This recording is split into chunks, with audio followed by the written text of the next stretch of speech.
Bismillahir Rahmanir Rahim.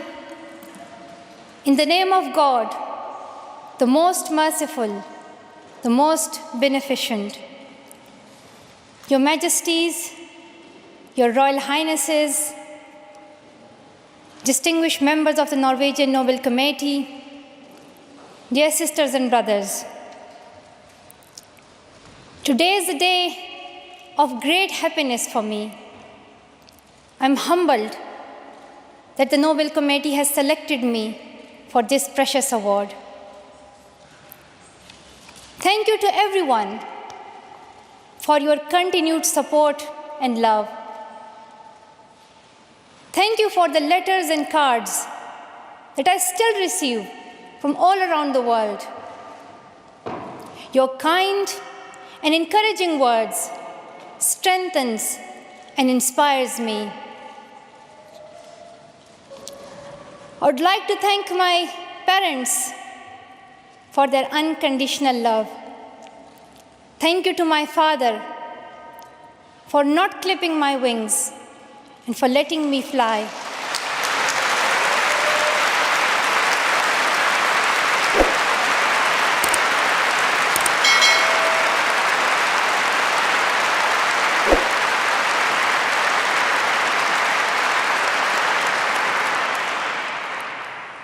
Thank you to my mother for inspiring me to be patient and to always speak the truth, which we strongly believe is the true message of Islam. And also, thank you to all my wonderful teachers who inspired me to believe in myself and be brave. I'm proud. Well, in fact, I'm very proud to be the first Pashtun, the first Pakistani, and the youngest person to receive this award.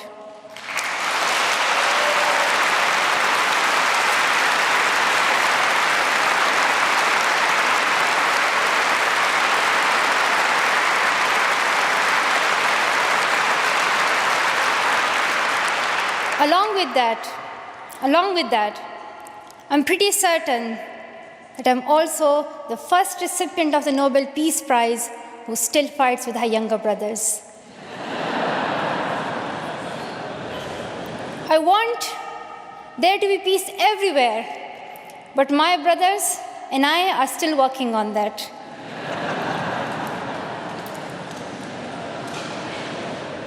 I'm also honored to receive this award together with Kailash Satyarthi, who has been a champion for children's rights for a long time, twice as long, in fact, than I have been alive.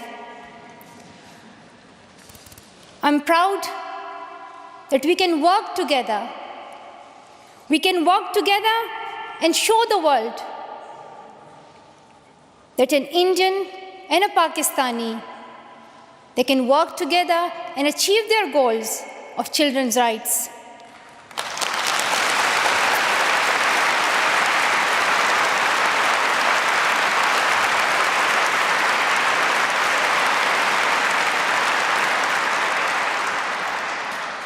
Dear brothers and sisters, I was named after the inspirational Malala Yousafzai, who is the Pashtun Joan of Arc.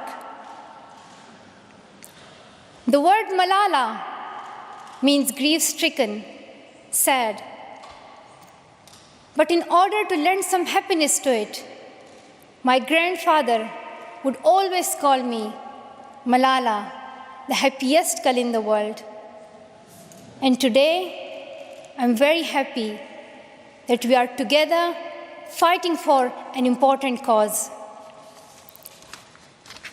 This award is not just for me. It is for those forgotten children who want education. It is for those frightened children who want peace. It is for those voiceless children who want change. I'm here to stand up for their rights, to raise their voice, It is not time to pity them. It is not time to pity them. It is time to take action. So it becomes the last time. The last time. So it becomes the last time that we see a child deprived of education.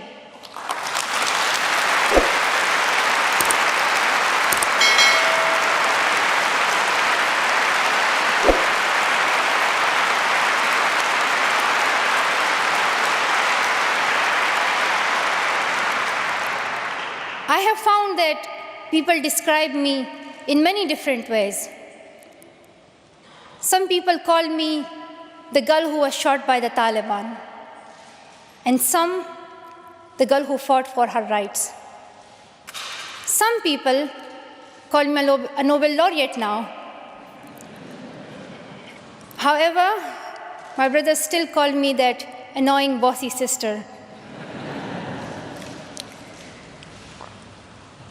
As far as I know, I'm just a committed and even stubborn person who wants to see every child getting quality education, who wants to see women having equal rights, and who wants peace in every corner of the world.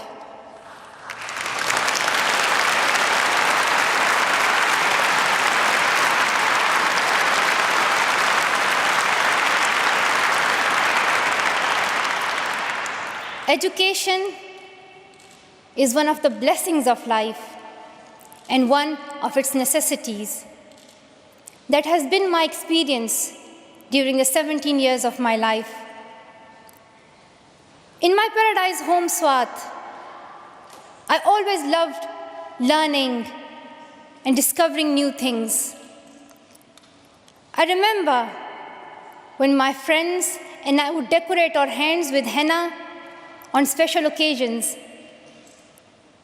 And instead of drawing flowers and patterns, we would paint our hands with mathematical formulas and equations. We had a thirst for education.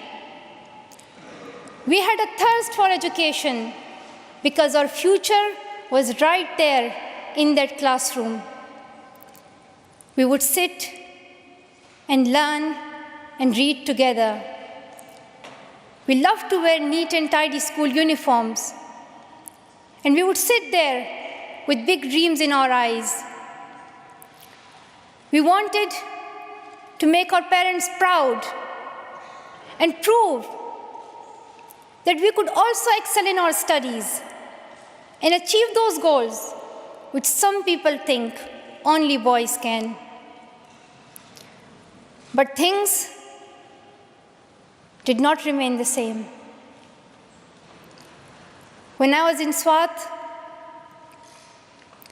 which was a place of tourism and beauty, suddenly changed into a place of terrorism. I was just 10, that more than 400 schools were destroyed. Women were flogged. People were killed. And our beautiful dreams turned into nightmares. Education went from being a right to being a crime. Girls were stopped from going to school. When my world suddenly changed, my priorities changed too. I had two options.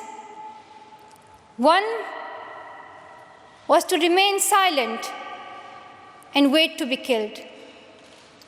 And the second was to speak up and then be killed. I chose the second one. I decided to speak up.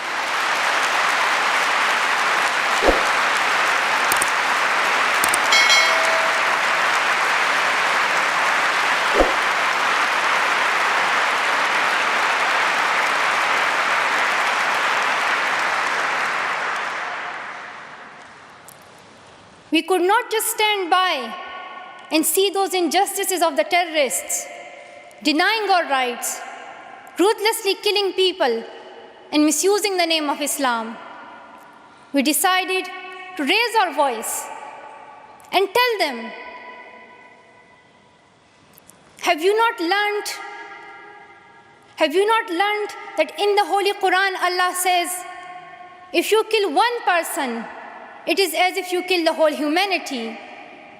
Do you not know that Muhammad, peace be upon him, the Prophet of mercy, he says, do not harm yourself or others. And do you not know that the very first word of the Holy Quran is the word Iqra, which means read? The terrorists tried to stop us and attacked me and my friends who are here today on our school bus in 2012. But neither their ideas nor their bullets could win. We survived. And since that day, our voices have grown louder and louder.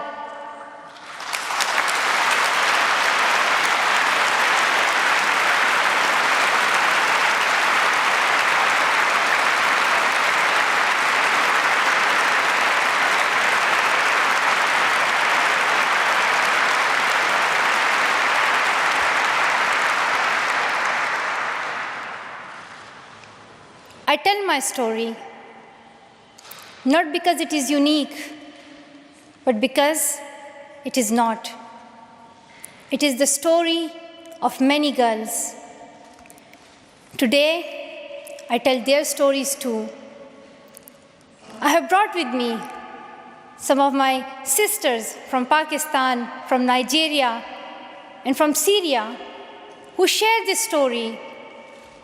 My brave sisters, Shazia and Kainat, who were also shot that day on our school bus, but they have not stopped learning. And my brave sister, Kainat Somro, who went through severe abuse and extreme violence. Even her brother was killed, but she did not succumb. Also, my sisters here, whom I have met during my Malala Fund campaign. My 16-year-old courageous sister, Mozoon, from Syria, who now lives in Jordan as a refugee. And she goes from tent to tent, encouraging girls and boys to learn. And my sister, Amina, from the north of Nigeria, where Boko Haram threatens and stops girls and even kidnaps girls just for wanting to go to school. Though I appear as one girl, one person who is 5 foot 2 inches tall, if you include my high heels, it means I'm 5 foot only. I am not a lone voice. I am many. I am Malala, but I'm also Shazia. I'm Kainat Somro. I am Mozoon. I am Amina. I am those 66 million girls who are deprived of education. And today, I'm not raising my voice. It is the voice of those 66 million girls.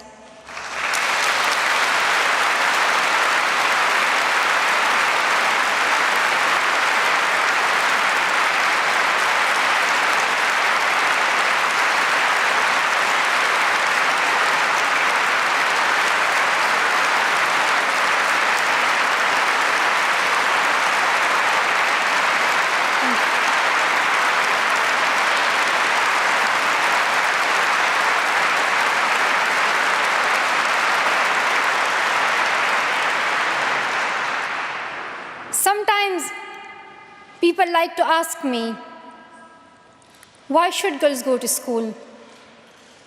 Why is it important for them? But I think the more important question is, why shouldn't they? Why shouldn't they have this right to go to school? Dear brothers and sisters, today, in half of the world, we see rapid progress and development. However, there are many countries where millions still suffer from the very old problems of war, poverty, and injustice. We still see conflicts in which innocent people lose their lives and children become orphans. We see many people becoming refugees in Syria, Gaza, and Iraq. In Afghanistan, we see families being killed in suicide attacks and bomb blasts. Many children in Africa do not have access to education because of poverty. And as I said, we still see girls who have no freedom to go to school in the north of Nigeria. Many children in countries like Pakistan and India, as Kailash Satyarthi mentioned, many children, especially in India and Pakistan, are deprived of their right to education because of social taboos, or they have been forced into child marriage or into child labor. One of my very good school friends, the same age as me, who has always been bold and confident girl, dreamed of becoming a doctor. But her dream remained a dream. At the age of 12, she was forced to get married. And then soon, she had a son. She had a child when she herself was a child, only 14. I know that she could have been a very good doctor, but she couldn't because she was a girl. Her story is why I dedicate the Nobel Peace Prize money to the Malala Fund to help give girls quality education everywhere, anywhere in the world, and to raise their voices. The first place this funding will go to is where my heart is, to build schools in Pakistan, especially in my home of Swat and Shangla.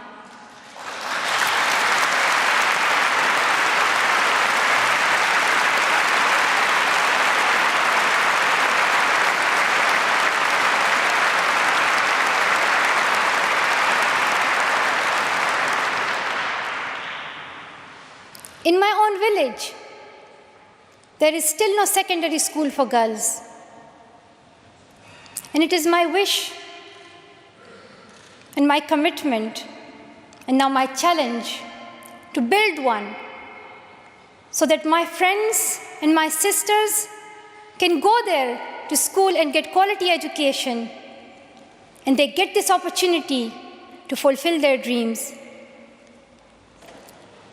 This is where I will begin, but it is not where I will stop. I will continue this fight until I see every child in school. Dear brothers and sisters, great people who brought change, like Martin Luther King and Nelson Mandela, Mother Teresa and Aung San Suu Kyi, once stood here on this stage. I hope the steps that Kailash Satyarthi and I have taken so far and will take on this journey will also bring change, lasting change.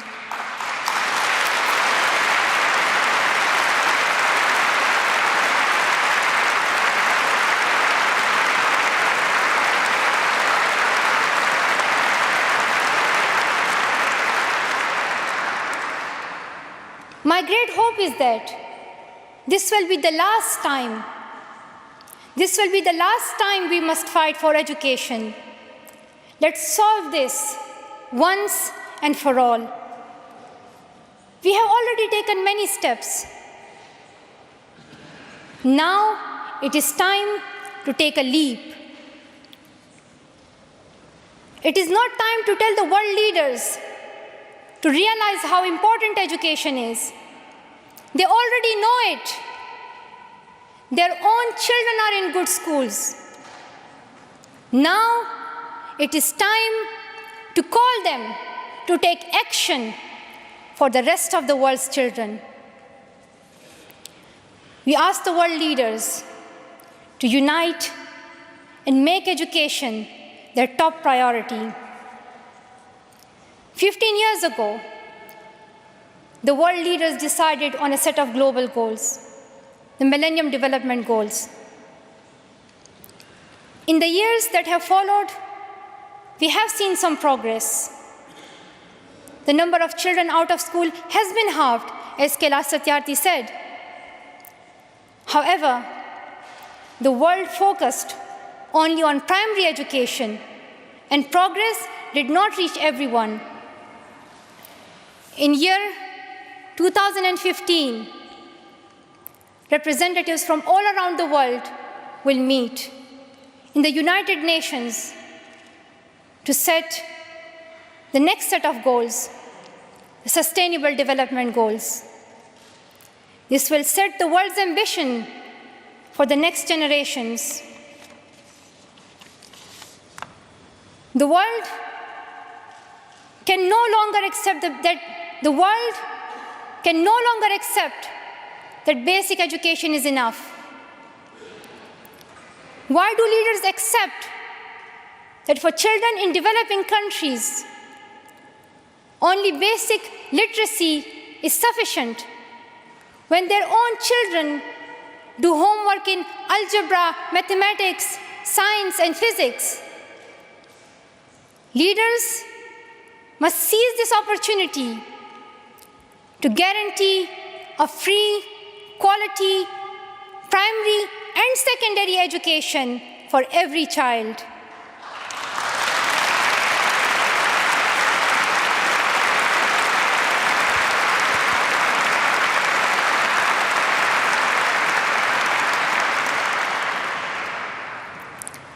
Some will say this is impractical, or too expensive, or too hard, or maybe even impossible. But it is time the world thinks bigger. Dear sisters and brothers, the so-called world of adults may understand it, but we children don't. Why is it that countries which we call strong are so powerful in creating wars, but are so weak in bringing peace? Why is it?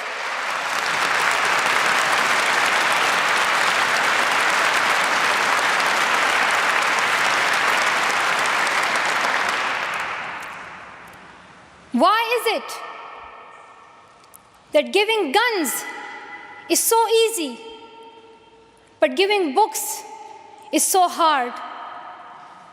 Why is it?